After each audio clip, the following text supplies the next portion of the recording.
This is my YouTube channel that I use to put my videos in. You can see I have, 34 videos I've made. I've tried to do one video a day. It takes about 4 hours to edit 3 minutes of video. I do voiceover. I've taught myself to do all this stuff. I can do a demo on that if you request it. So once I have my video, I can click on it. And here's the link I will use to put into Google Forms. So I'm going to just click that. I'll grab the link, edit, copy. I copied the link. I'm going to go to my Google Drive. Okay. What's a Google Form? All right. You go to your Google Drive, you click New, you go to More, slide over to Google Forms and click it. This is a new Google Form, okay? This is now in your Google Drive. You will see it as untitled form in Google Drive. Okay, I'm going to add the title of this video, which is Art Video 34 Kitchen Textures. And if I click on the where it says Untitled Form here, now it automatically will title it that. Okay, objective goes right here for me.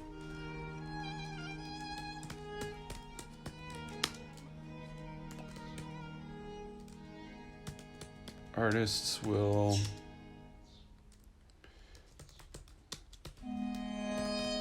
create textures with items from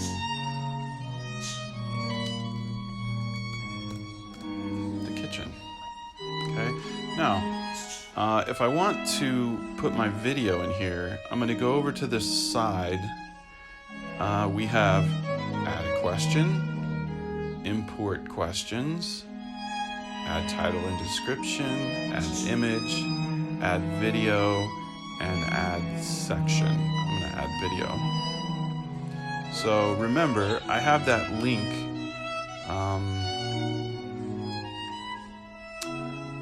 I have that link already on my clipboard. I'm going to paste it in there. I'm going to have to hit the search. It found it on YouTube. I'm going to select it and then select it at the bottom, and you can see now the video is in there. That's a live link that is in the form. I'm going to move this just under there, and then you can add your questions that you want your students to respond to under here. I do multiple choice. I always ask, was this fun? Okay, it says linear scale. I don't want linear scale. There's a lot of options here. Short answer, paragraph, multiple choice, check boxes, drop down.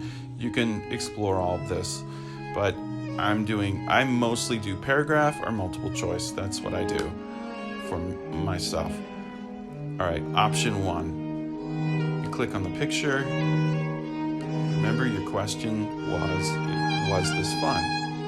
So, I have a folder with all of my remote learning things organized in it. Repeat sounds and images. So for this question, I always use the smiley face. My students are nonverbal, autistic, elementary students. So they have a caregiver helping them, and they need visual prompts. All right, add an option. So they get to make a choice. That's a big deal. Yes or no, they get to choose. Did they have fun or did they not have fun? And their caregiver will just prompt them to say yes or no. I'm going to hit required for this question so that they can't skip it when they open their form. And then I'm going to, let's see, add a question. There we go. We have another question that we can add here. I'm going to ask them what textures did you use? Okay, and instead of multiple choice, I'm going to do paragraph. That allows them to type in a few things, not necessarily write a paragraph, but just type in a few items that they used. Short answer can be a little too short, so I just give them plenty of space. This is also required so that they can't skip it. I'm going to add another question. This question is going to be for caregivers' feedback. So, caregivers, what did your artist respond to? I want to know what they responded to. I want to know. You can ask the caregivers anything you want. So,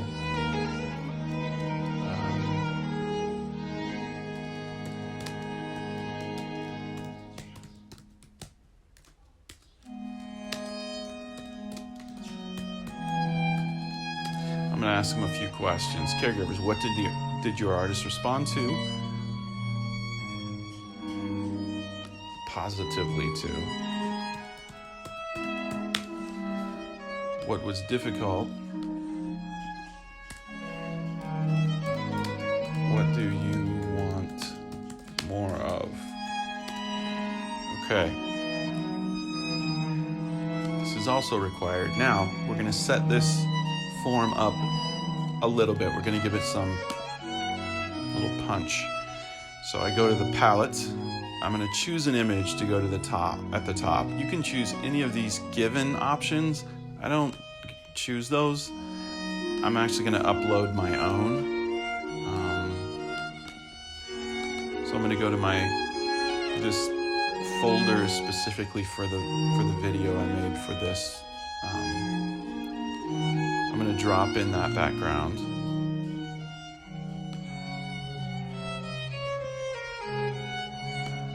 Done. This is going to design this particular lesson, okay? So whenever I go to my Google Drive, when I see this, I'm gonna remember which lesson this is.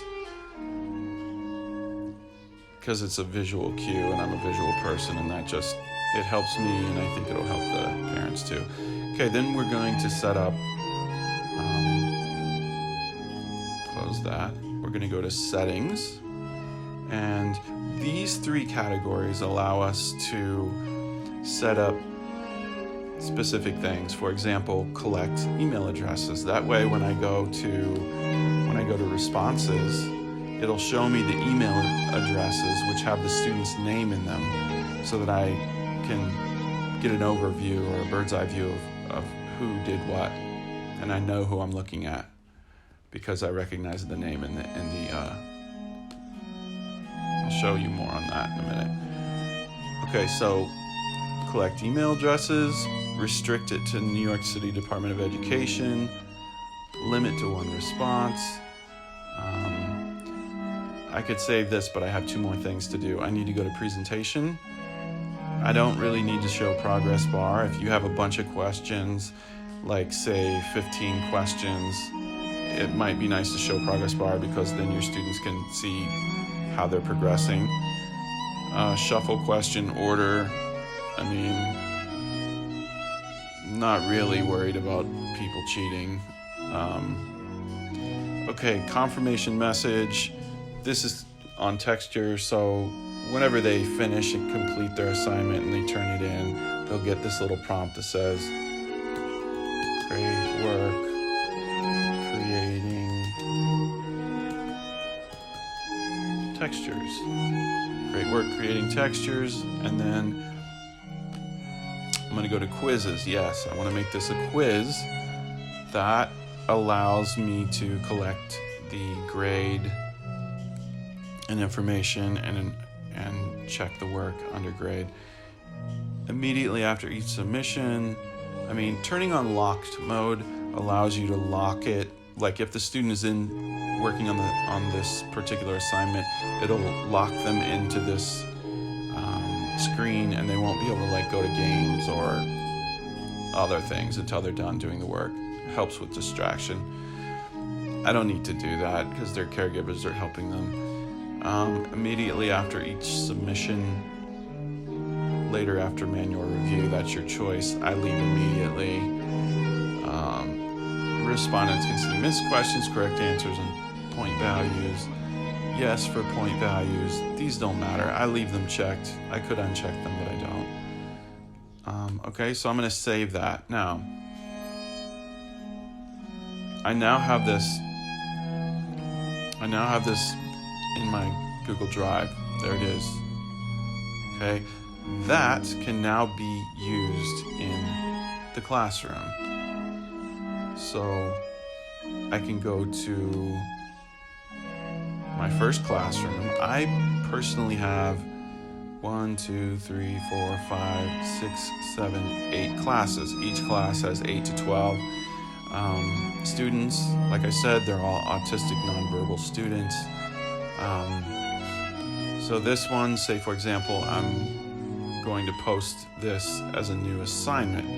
I have a morning message in a folder that I always start with, and that is under daily morning message. I open that. It's just a Word file. I just copy and paste it.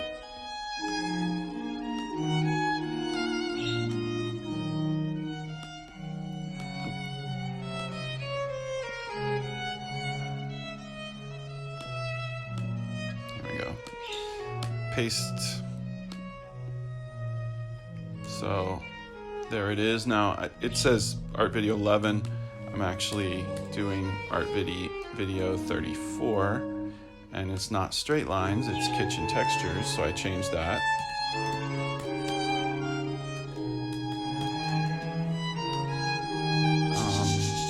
And then I'm going to add the link. So I go to my Google Drive. There is my new link. I add that link.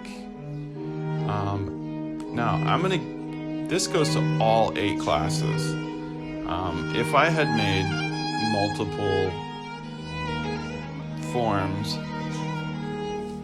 I might want to just maybe cater the questions, harder questions, to the higher classes, or simpler questions to the lower classes. But in this case, it's sort of a blanket response. I'm teaching mostly to the caregiver with visuals and time frames to engage the student with the caregiver. I'm really, really dependent on the caregiver for this stuff. So I'm trying to make it entertaining and fun and all positive feedback. If you participate, you get all the points.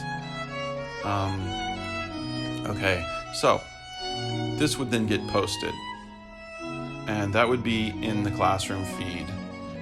So student would, or caregiver would wake up, log on, and they would see everything that is new for the day in that feed. Now, that doesn't necessarily mean that this assignment is archived.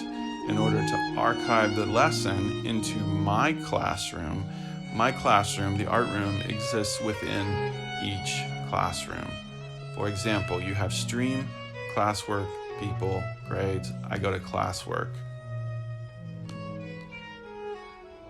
All right, so I would also have to post the new video here, which you can see I already have it there, and it's got a due date.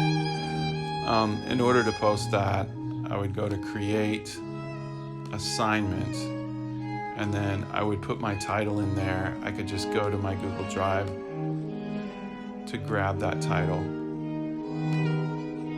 copy, paste it. I put the objective here.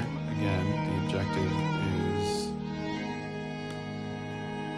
right underneath. Again, just copy and paste. And then again, you have to go to your Google Drive to find that lesson. There it is, add it.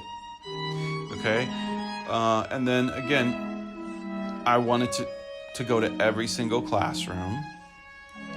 So again, what I'm doing is I'm putting this in my classroom within each classroom. What we did before was to put it in the live stream of the classroom for that day. This archives it and puts it in the classroom. Assignments. So you have to make an assignment. Now the point values, I think, are 6 points for that. The due date, I always just, whatever's highlighted, I give them a week.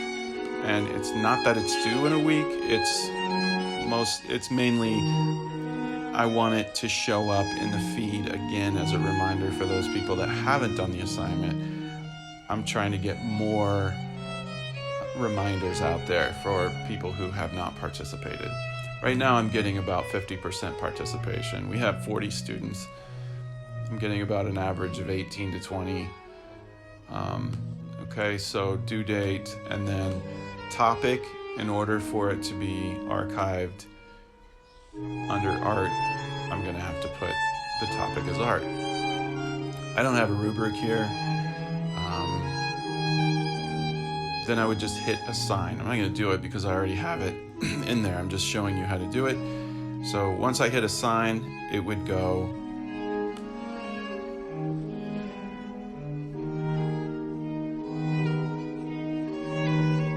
right here. Now that's showing up as a draft. I don't need that. I'm going to delete it because it's, like I said, I already did it. I was just showing you. Okay, now let's look at,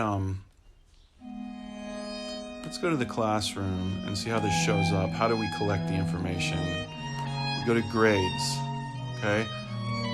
Up at the top, here are my students, and up at the top, Art Video 34, you can see nobody has done this yet. That's yesterday's assignment. Nobody in that class has done that. I don't have a lot of participation in this class, but here's an example. If I were going to grade, if I was going to grade this, I already graded this, but if I were going to grade it, I would go here. If it was ungraded, it would have a 6, and it would indicate that it was ungraded. So I would go in, I always just give them all the points, throw a 6 in there, and then I would hit return, and it would send it to them, and they would get a response from their submission. And that also shows me who participated that day.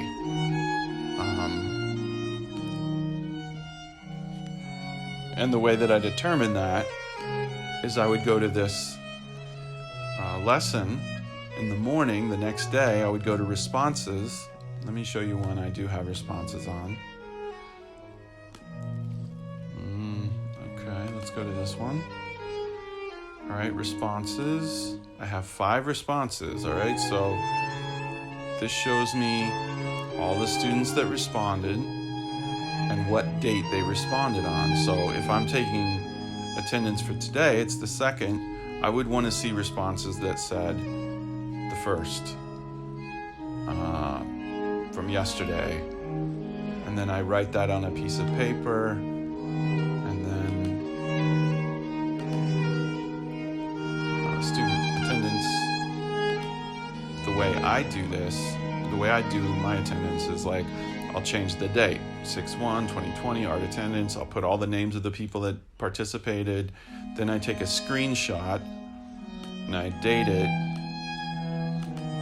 and that gets put into this file, which is all attendance with you can see every day's date. And it's for the previous day. Now these files get put into every morning, the way we do it, we do teams. I just dump it into teams. The reason I do that colored background, it makes it easy for the teachers to see, oh, okay, this is art. Every day it's the same colors.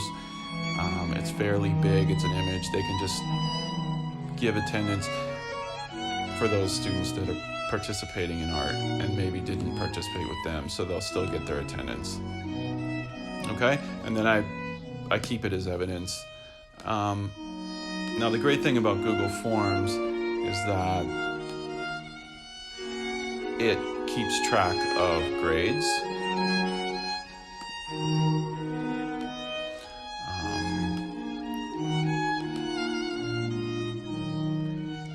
It keeps track of responses.